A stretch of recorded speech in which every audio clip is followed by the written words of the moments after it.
제가 6번에 근무할 당시에 사무실 화분에 조그만 식물이 자라고 있었는데요.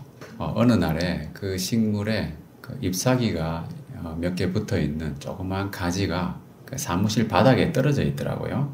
그래서 그거를 봤는데 애처로운 생각이 좀 들더라고요. 숙소에 가져다가 유리병에다가 다 담궈놨어요. 며칠 지나니까 좀 생기가 돌면서 이 뿌리가 조금씩 자라더라고요. 이게 죽지 않고 살려고 하나 보다 이런 생각이 들어가지고 그 조그만 가지가 이제 심길 만한 화분을 구해가지고 심어놨거든요. 그러니까 흙이 있으니까는 좀 더 얘가 생명력을 발휘하면서 더 자라는 겁니다. 이런 식으로 좀 자랐습니다. 근데 이렇게 해놓고 조금씩 물을 주고 하다 보니까 왕성하게 자라는 거예요. 며칠 지나니까 바로 또 이렇게 커지고 나중에는 걷잡을 수 없이 커지는 겁니다. 그래서 화분을 옮겨 심어가지고 크게 이렇게 옮겨 심었는데 나중에는 이 화분도 꽉 차고 그래가지고 화분을 한 두세 개 만들었던 것 같아요. 저희 집에서 도저히 감당이 안 돼가지고 다른 분들 선물도 주기로 하고 저희 부모님께도 갖다 드리기도 하고 그랬거든요. 그거 보면서 느낀 게 뭐냐면 이 생명이라고 하는 것이 참 신비롭다. 제가 이렇게 꺾여져 있는 가지 하나를 심어가지고 이렇게 번성하게 되는 건 처음 봤거든요. 오래 걸리지도 않았던 것 같아요. 그래서 이 생명이라고 하는 것이 신비롭다고 하는 거, 우리 일상 속에서도 어렵지 않게 이렇게 경험할 수 있는 거잖아요. 이와 같이 하나님의 나라도 자라나는 특성을 가지고 있습니다. 그래서 예수님께서 하나님 나라를 설명하실 때 사람들이 이해할 수 있는 일상 속에서 자주 접할 수 있는 그런 일이나 사건들을 통해 가지고 비유로 설명을 하셨거든요. 오늘 본문 같은 경우에는 자라나는 씨앗에 관한 비유가 나오잖아요. 근데 이 마가복음 4장의 앞부분에 보면은 씨 뿌리는 비유, 여러분들 좀 들어보셨을 겁니다. 씨 뿌리는 비유가 있는데 이 비유를 좀 비교해서 이해할 필요가 있습니다. 자, 마가복음 4장 2절부터 이렇게 보시면은 씨 뿌리는 비유가 나오는데 그 중에서도 15절부터는 예수님께서 이 비유의 의미를 설명하시는 그런 부분이잖아요. 그래서 여기를 보시면 특별한 강조점이 있어요. 이 씨 뿌리는 자의 비유의 강조점은 뭡니까? 씨가 어디에 뿌려지느냐, 그죠? 밭이 중요하다는 거잖아요. 그래서 열매 맺는 삶을 살아가는 데 있어서 가장 중요한 것은 무엇인가에 대해서 이 씨 뿌리는 자의 비유에서는 무엇을 강조하고 있느냐? 듣는 자의 마음 상태라는 겁니다. 밭, 그죠? 씨가 밭에 뿌려지잖아요. 근데 이 밭도 여러 종류가 있잖아요. 뭐가 있습니까? 여기에 청색으로 제가 하이라이트를 해놨는데 길가가 있고 또 돌밭이 있고요. 또 가시떨기가 있고 또 좋은 땅이 있습니다. 이 씨가 떨어지는 그 밭의 특징들이 다 있는 거잖아요. 그래서 예를 들면은 길가 같은 그런 마음밭이 있다는 거죠. 사람이 말씀을 들을 때의 마음 상태가 어떠하냐 이건데 그 길가 같은 마음 가지고 있는 사람은 어떻게 되는 겁니까? 사탄이 바로 그 말씀을 뺏어가 버리죠. 그러니까 우리가 말씀을 한 귀로 듣고 한 귀로 흘린다 이런 얘기 하잖아요. 그게 바로 길가입니다. 예. 그거는 콩나물 시루에 물 붓는 게 아니고 그냥 길가예요. 그리고 또 뭐가 있다고 했습니까? 돌밭이 있잖아요. 돌밭은 뭐냐면 말씀이 처음엔 좋은 것 같아요. 들을 때는 기쁨으로 받는데 뿌리가 없다는 거예요. 예. 뿌리가 없다는 말은 그만큼 그 흙의 깊이가 얕은 거잖아요. 그러니까 환난이나 박해, 그 어려움이 발생할 때는 바로 넘어진다. 자, 그리고 이제 또 어떤 밭이 있다고 했습니까? 가시떨기가 있다고 했잖아요. 가시떨기는 말씀의 기운을 막는 거죠. 그래서 결실하지 못하게 하는 그 요소들로 세상의 염려. 우리가 참 염려가 많잖아요. 그죠? 앞으로 뭐 할지도 고민되기도 하고 싶은 것도 많고 세상에서 즐길 수 있는 것도 많은데 그런 것들 욕심, 유혹 이런 것들이 결국은 결실하지 못하게 하는 요소가 되기도 하고 그게 바로 가시떨기라는 거고 그리고 마지막에 나오는 건 뭡니까? 좋은 땅이잖아요. 좋은 땅은 말 그대로 좋은 땅이다 보니까 결실을 많이 하게 된다는 겁니다. 30배, 60배, 또 100배까지. 씨가 어디에 뿌려지느냐? 뿌려지는 것은 결국 사람의 마음에 뿌려지는 거잖아요. 그 마음밭이 어떠한가? 그래서 이 비유에 있어서는 말씀을 듣는 사람의 마음 상태에 대해서 강조하고 있는 그런 비유라고 볼 수 있고요. 특히 여기 보면은 좋은 땅이라고 하는 마음밭이 있다고 했는데 여기에 대해서 누가복음에서는 좀 더 구체적으로 이야기하고 있습니다. 그게 뭐냐 하면은 어떤 마음이라고 했습니까? 착하고 좋은 마음이다. 말씀을 잘 받아들이는 마음이죠. 그게 바로 참된 믿음의 시작이잖아요. 말씀을 잘 받아들이는 것. 그 믿음은 들음에서 나고 들음은 그리스도의 말씀으로 말미암는다 그랬잖아요. 그러니까 믿음은 말씀을 잘 듣고 잘 받는 것, 그게 믿음이라는 거예요. 그래서 이 마음밭의 중요성을 이야기했다고 하면은 오늘 본문에 나오는 자라나는 씨앗의 비유, 여기는 씨앗 자체의 생명력이라는 겁니다. 그래서 오늘 본문의 앞부분이 이렇게 기록되어 있는데 여기서 우리가 주목할 점은 뭐냐 하면 그 농부는 씨 뿌리는 사람이잖아요. 농부는 그 씨앗이 어떻게 되는지를 모른다는 거예요. 잘 알지 못한다는 거예요. 어떻게 그게 자라나는지 알 수가 없다는 겁니다. 자, 여러분, 우리 스스로도 생각해 보면 그렇지 않습니까? 내가 어떻게 자라났는지 잘 모르잖아요. 그죠? 우리 인간도 성장이 언제 이루어지는지 아십니까? 밤에 이루어집니다. 성장 호르몬이 가장 많이 분비되는 시기가 밤이잖아요. 그리고 최고조로 분비되는 시기가 숙면을 취할 때입니다. 그죠? 숙면을 취할 때, 우리 아이들 숙면 취할 때 보면은 들고 가도 모르잖아요. 그죠? 그냥 자고 있잖아요. 자기도 전혀 인지 못하는 상태에서 성장 호르몬이 가장 많이 분비된다는 거예요. 그게 생명의 신비라는 겁니다.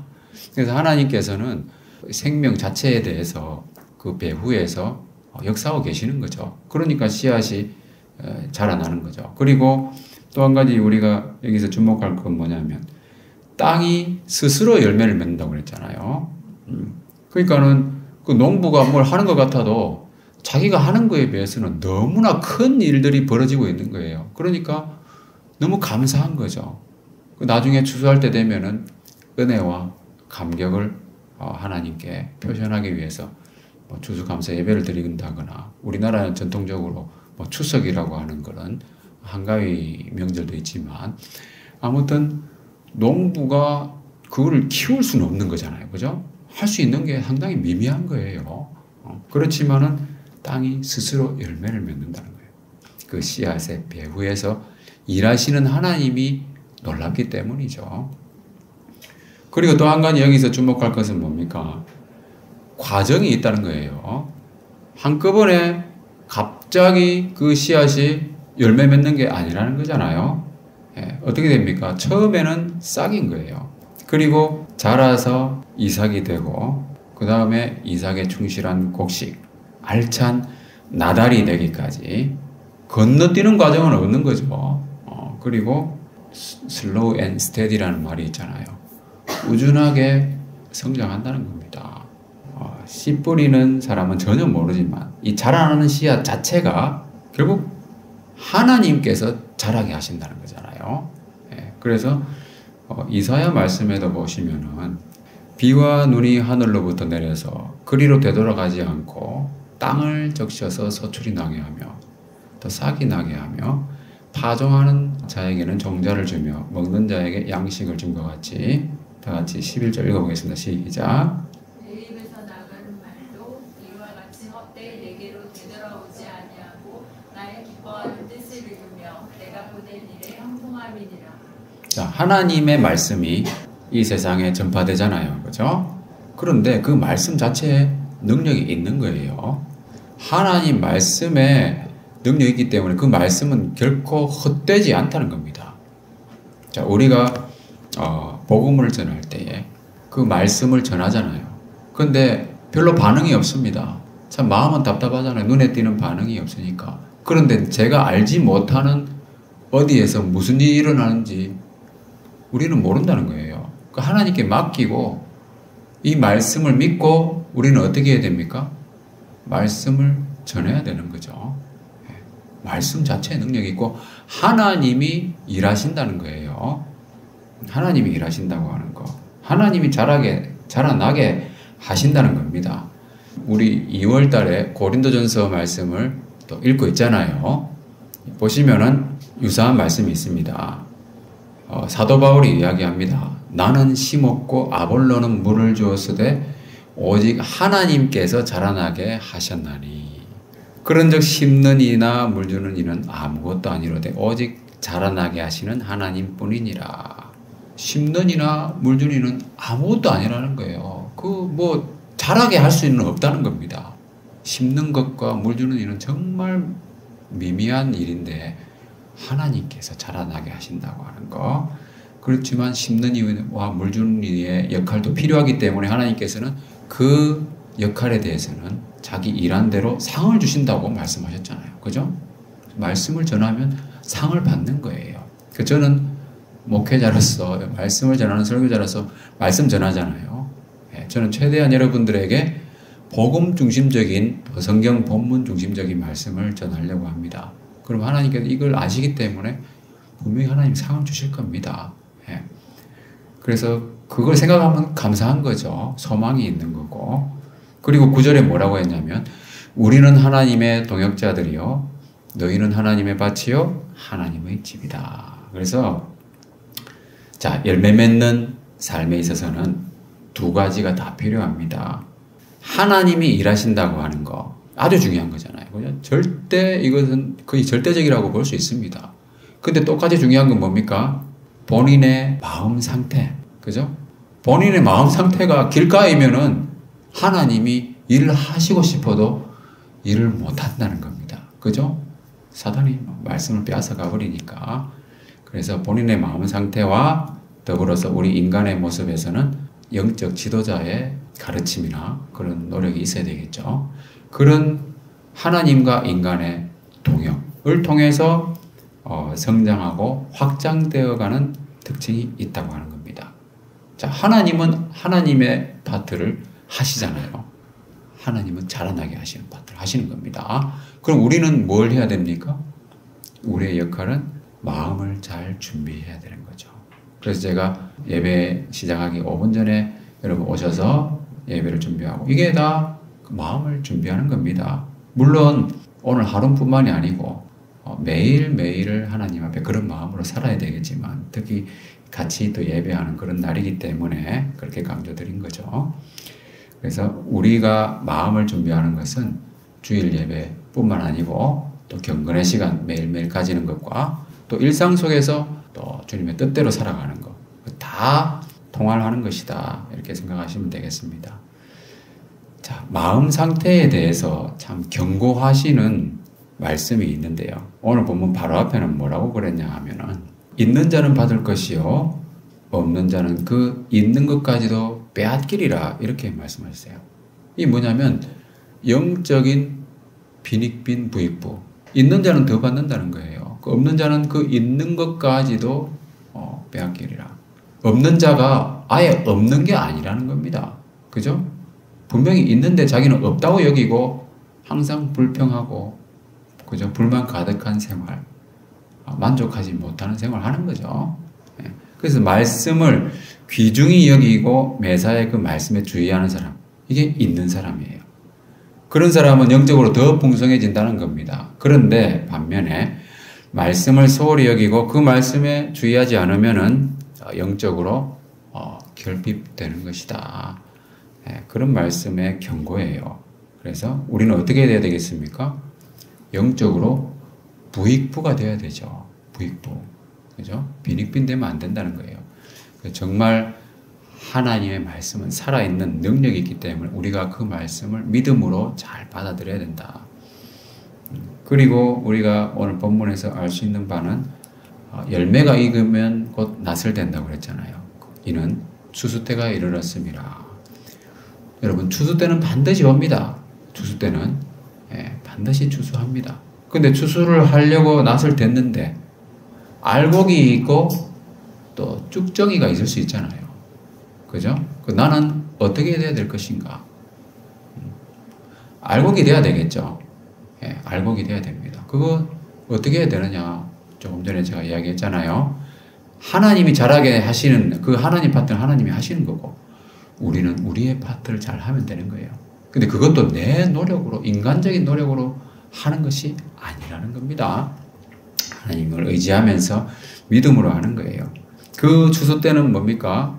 바로 주님의 때, 주님께서 다시 오시는 때, 주 예수 그리스도의 날이죠. 그래서 주 예수 그리스도의 날에 책망할 것이 없는 자로 끝까지 견고하게 하시리라 그랬는데 바로 주님께서 하신다는 거예요. 그 하나님은 여기 미쁘시다고 했잖아요. 우리가 해야 될 바는 뭐냐면 교제를 잘해야 된다. 예수님과 교제를 잘해야 된다고 하는 겁니다. 자, 그래서 우리 교회에서도 결국은 주일 예배라든지 주로 강조하는 것이 경건의 시간 강조하고 있고 그리고 방학 때는 성경 읽기 모임을 하잖아요. 우리 교회가 특별히 많은 활동을 하는 게 아니에요. 기본적인 거 몇 가지만 딱 하는데 요것만 충실히 해도 여러분 주 예수 그리스도의 날에 나단으로서 충실한 이삭이 될 줄 믿습니다. 그리고 이제 예수님께서 하시는 말씀이 우리가 하나님 나라를 어떻게 비교하며 또 무슨 비유로 나타낼까 이렇게 말씀하시고 있어요. 그러니까 예수님 벌써 비유로 몇 가지 말씀하셨잖아요. 그죠? 말씀하셨는데 또 말씀하시려고 하는 거예요. 하나님 나라에 대해서 어떻게 또 설명해야 될 것인가. 이 말은 무슨 말이냐 하면 하나님 나라는 한 가지 비유로 설명할 수 있는 그런 것이 아니라는 겁니다. 종합적인 이해가 필요한 거예요. 그래서 예를 들면은 우리가 예수님에 대해서 이해하려고 할 때 복음서가 몇 개 있습니까? 4개가 있잖아요. 그죠? 마태복음, 마가복음, 누가복음, 또 요한복음. 예수님에 대해서 자, 예수님을 딱 바라볼 때 정면에서 보는 그 각도가 있을 거고 또 오른쪽, 왼쪽, 뒤쪽 사방팔방 위에서 아래로 무수히 많지 않겠습니까? 하나님 나라가 그런 거라는 거예요. 하나님 나라를 이해하는 데 있어 가지고 한 가지 비유로 그걸 다 설명할 수가 없다는 거. 근데 그 사복음서만 가지고 다 이해할 수 있습니까? 아니잖아요. 신약 성경 다 필요하지 않습니까? 그죠?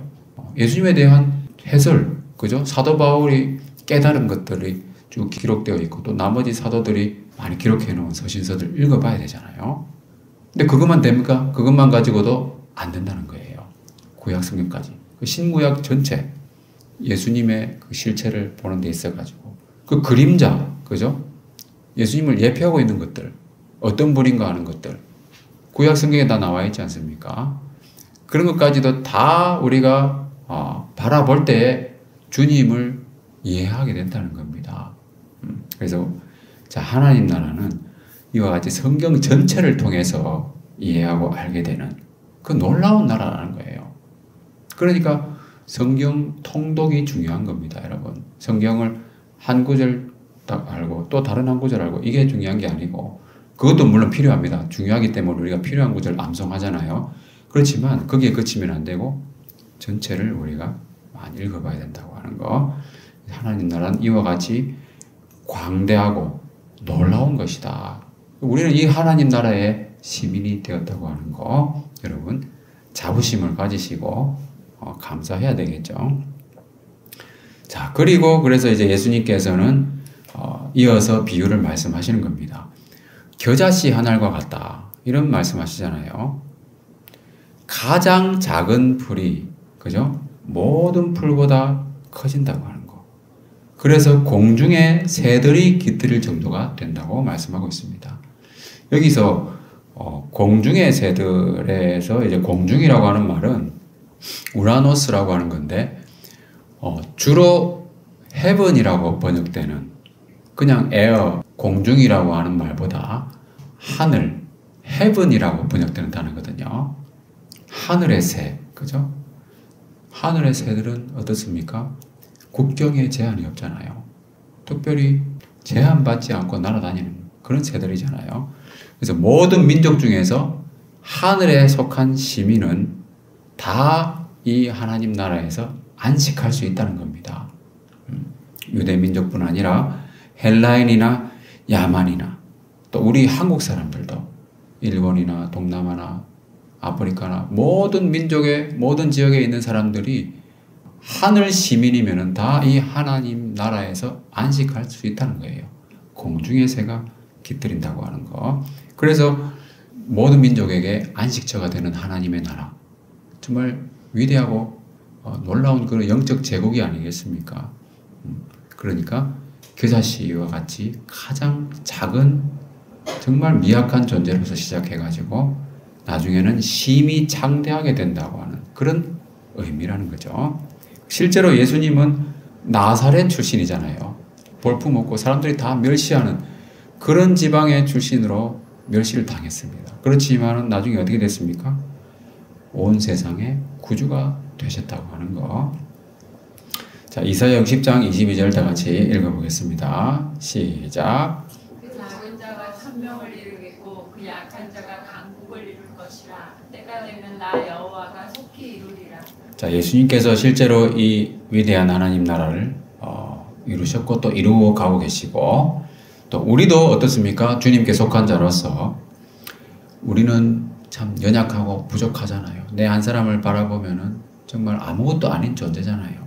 그렇지만 우리가 예수님께 속한 자로서 예수님께 잘 붙어 있으면 우리도 예수님처럼 열매를 많이 맺는 주님의 제자가 될 수 있다 하는 말씀입니다. 자, 요한복음 15장에 보면은 예수님이 포도나무라고 하셨어요. 우리는 뭡니까? 우리는 가지입니다. 예수님께서 포도나무, 우리는 가지다. 그러니까 가지는 포도나무에 붙어 있어야 되는 거예요. 그가 내 안에, 내가 그 안에 거해야 된다. 그러면은 열매를 많이 맺는다고 했습니다. 그러니까 주님을 떠나서 우리가 할 수 있는 것이 뭐라고 했습니까? 주님을 떠나서 우리가 할 수 있는 것은 아무것도 없다. 그죠? 할 수 있다고 생각하는 것 자체가 이 말씀에 위배되는 거잖아요. 실제로 할 수 있는 게 많이 있잖아요. 그죠? 근데 나중에 그건 아무것도 아니라는 거죠.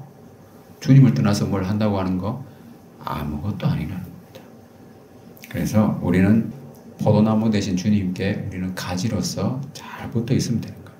그러면은 열매 맺는 제자가 되고 하나님 아버지께서 영광을 받으신다. 그래서 여기서 정말 주님의 제자로서 살아가는 것이 참 중요하다는 걸 알 수 있습니다. 오늘 본문의 다음 말씀을 보면은 예수님께서 청중들이 이해할 수 있는 그 비유를 통해서 잘 말씀을 하시면서 하나님 나라를 설명했잖아요. 그 청중들의 그 수준을 고려해가지고 눈높이에 맞춰가지고 말씀하신 겁니다. 그렇지만은 나중에 제자들에게 따로 설명하셨거든요. 왜 그러냐 하면은 하나님 나라는 이렇게 비유를 이야기해도 잘 이해를 못한다는 거예요. 제자들도 잘 이해를 못하고 그러다 보니까 주님께서는 어떻게 하셨냐면은 혼자 계실 때에 제자들에게 모든 것을 해석하셨잖아요. 이제 혼자 계실 때 이 참 중요한 얘기입니다. 개인적으로라는 뜻이에요. 개인적으로. 그러니까 주님과 개인적으로 만나는 시간을 가져야 영적인 진리를 알 수 있다는 겁니다. 하나님의 비밀을 깨달을 수 있다는 거예요.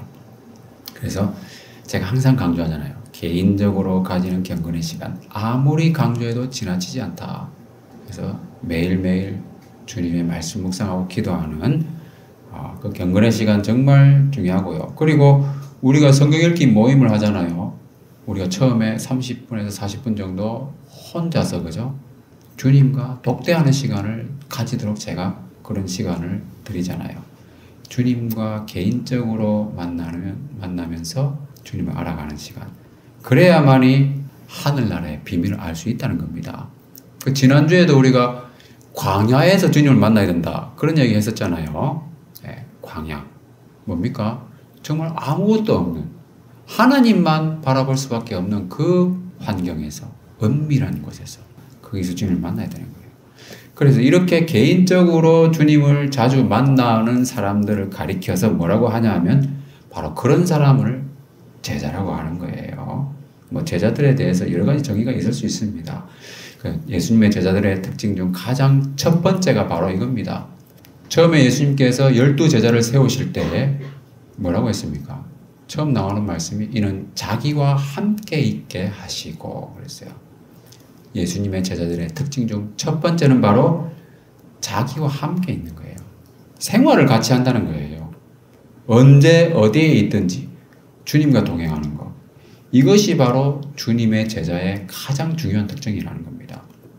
그러면 하나님이 우리를 인도하시고 우리를 위해서 대신 일하시는 것을 경험하게 됩니다.